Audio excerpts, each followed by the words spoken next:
ಕುತೂಹಲವನ್ನ ಕೆರಳಿಸಿದೆ ಮೋದಿ ಅವರ ಭಾಷಣ.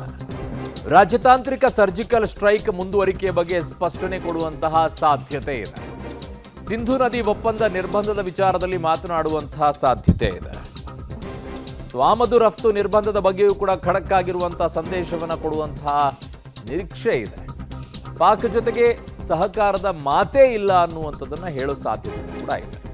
ಏಟಿಗೆ ಏಟು ಮುಯ್ಯಿಗೆ ಮುಯ್ಯಿ ಅನ್ನುವಂಥ ಸಂದೇಶವನ್ನು ಕೊಡುವಂತಹ ಸಾಧ್ಯತೆ ಕೂಡ ಇದೆ ಪ್ರಧಾನಿ ನರೇಂದ್ರ ಮೋದಿ ಅವರು. ಇದ್ರ ಜೊತೆಗೆ ವಿರೋಧಿಗಳ ಮಾತುಗಳಿಗೆ ಪಿನ್ ಟು ಪಿನ್ ಸ್ಪಷ್ಟನೆ ಕೊಡುವಂತಹ ಸಾಧ್ಯತೆ ಕೂಡ ಇದೆ. ಬಟ್ ಏನು ಮಾತನಾಡ್ತಾರೆ ಅನ್ನುವಂಥ ಕುತೂಹಲ ಈಗ ಎಲ್ಲರಲ್ಲೂ ಕೂಡ ಇದೆ. ನನ್ನ ಸಹೋದ್ಯೋಗಿ ರವೀಶ್ ನನ್ನ ಸಂಪರ್ಕದಲ್ಲಿದ್ದಾರೆ. ರವೀಶ್, ಏಕಾಏಕಿಯಾಗಿ ಘೋಷಣೆ ಮಾಡುವಂತಹದ್ದು ಏನಾದರೂ ಬಾಕಿ ಉಳ್ಕೊಂಡಿದೆಯಾ? ಒಂದು POK ವಿಚಾರದಲ್ಲಿ ಮಾತ್ರ ನಿರೀಕ್ಷೆ ಇಡೀ ದೇಶದ ಜನರ ಬಳಿ ಇದೆ.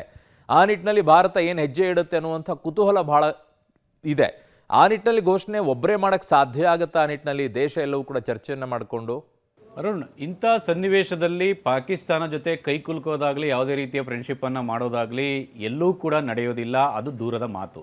ಹಾಗಾಗಿ ಭಾರತೀಯರ ಇಚ್ಛೆ ಕೂಡ ಅದೇ ಆಗಿದೆ. ಅಂದರೆ ಪಾಕಿಸ್ತಾನ ದುರ್ಬಲ ಆಗ್ತಾ ಇದ್ದಂತೆ ಅಮೆರಿಕ ಮುಂದೆ ಒಂದು ರೀತಿಯಲ್ಲಿ ಕೈಕಾಲನ್ನು ಕಟ್ಟಿ ಅಂಗಲಾಚಿ ಒಂದು ರೀತಿಯಲ್ಲಿ ಕದನ ವಿರಾಮಕ್ಕೆ ಬೇಡ್ಕೊಂಡಿತ್ತು. ಅದನ್ನು ಇಂಡಿಯಾ ಇಷ್ಟು ಬೇಗ ಒಪ್ಪಬಾರ್ದಾಗಿತ್ತು ಅನ್ನೋದು ಕೂಡ ಭಾಳಷ್ಟು ಜನರ ಒಂದು ರೀತಿಯಲ್ಲಿ ಮಾತು ಈಗ ಕೇಳಿ ಬರ್ತಾ ಇರ್ತಕ್ಕಂಥದ್ದು. ಇಂಥ ಸನ್ನಿವೇಶದಲ್ಲಿ ಭಾರತ ಸರ್ಕಾರ, ಅದರಲ್ಲೂ ಕೂಡ ಪ್ರಧಾನಿ ನರೇಂದ್ರ ಮೋದಿಯವರ ಒಂದು ಹೆಜ್ಜೆ ಏನಿದೆ ಅದು ಖಂಡಿತವಾಗಿ ಕೂಡ ಎಲ್ಲರ ಗಮನಾರ್ಹವಾಗಿರುತ್ತೆ ಮತ್ತು ಭಾಳ ಎಚ್ಚರಿಕೆಯಿಂದ ಇಡಬೇಕಾಗುತ್ತೆ. ಹಾಗಾಗಿ ಈಗ ರಾಜತಾಂತ್ರಿಕ ಸರ್ಜಿಕಲ್ ಸ್ಟ್ರೈಕ್ ಏನನ್ನ ಮಾಡಿದ್ದಾರೆ ಅದು ಮುಂದುವರಿಯುವಂಥ ಸಾಧ್ಯತೆಗಳು ಕೂಡ ಹೆಚ್ಚಾಗಿದೆ ಅಂತ ಹೇಳಲಾಗ್ತಾ ಇದೆ. ಅದನ್ನು ನರೇಂದ್ರ ಮೋದಿಯವರು ಸ್ಪಷ್ಟಪಡಿಸುವಂಥ ಸಾಧ್ಯತೆ ಇದೆ. ನಾವು ಕದನ ವಿರಾಮವನ್ನು ಈ ಒಂದು ದಾಳಿಗೆ ಮತ್ತು ಸೇನಾ ಮಿಲಿಟರಿ ಕಾರ್ಯಾಚರಣೆ ವಿಚಾರವಾಗಿ ಮಾತ್ರ ನಾವು ಒಪ್ಕೊಂಡಿದ್ದೇವೆ, ಅದು ಮಾತ್ರ ನಿಲ್ಲುತ್ತೆ. ಆದರೆ ಈ ರಾಜತಾಂತ್ರಿಕ ವಿಚಾರವಾಗಿರ್ತಕ್ಕಂಥ ನಿರ್ಬಂಧ ಮತ್ತು ಸರ್ಜಿಕಲ್ ಸ್ಟ್ರೈಕ್ಗಳು ಹಂಗೆ ಮುಂದುವರಿಯುತ್ತೆ ಅನ್ನೋದನ್ನು ಕೂಡ ಸ್ಪಷ್ಟನೆ ಕೊಡುವಂಥ ಸಾಧ್ಯತೆ ಇದೆ. ಜೊತೆಗೆ ಮುಂದಿನ ದಿನಗಳಲ್ಲಿ ಪಾಕ್ ವಿರುದ್ಧ ನಮ್ಮ ಅಸಹಕಾರ ತತ್ವ ಈ ಒಂದು ವಿಚಾರಗಳಲ್ಲಿ, ಅಂದರೆ ವ್ಯಾಪಾರ ವಹಿವಾಟು, ಆಮದು ರಫ್ತು, ಈ ಒಂದು ವಿಚಾರಗಳಲ್ಲಿ ಏನು ಅಸಹಕಾರ ತತ್ವ ಇದೆ ಅದು ಮುಂದುವರಿಯುತ್ತೆ ಅನ್ನೋ ಸಾಧ್ಯತೆಯೂ ಕೂಡ ಹೆಚ್ಚಳವಾಗಿರ್ತಕ್ಕಂಥದ್ದು. ಹಾಗಾಗಿ ನರೇಂದ್ರ ಮೋದಿಯವರ ಇವತ್ತಿನ ಭಾಷಣ ಸಾಕಷ್ಟು ಪ್ರಶ್ನೆಗಳಿಗೆ ಉತ್ತರ ಸಿಗಬಹುದು ಅಂತ ಹೇಳಲಾಗ್ತದೆ.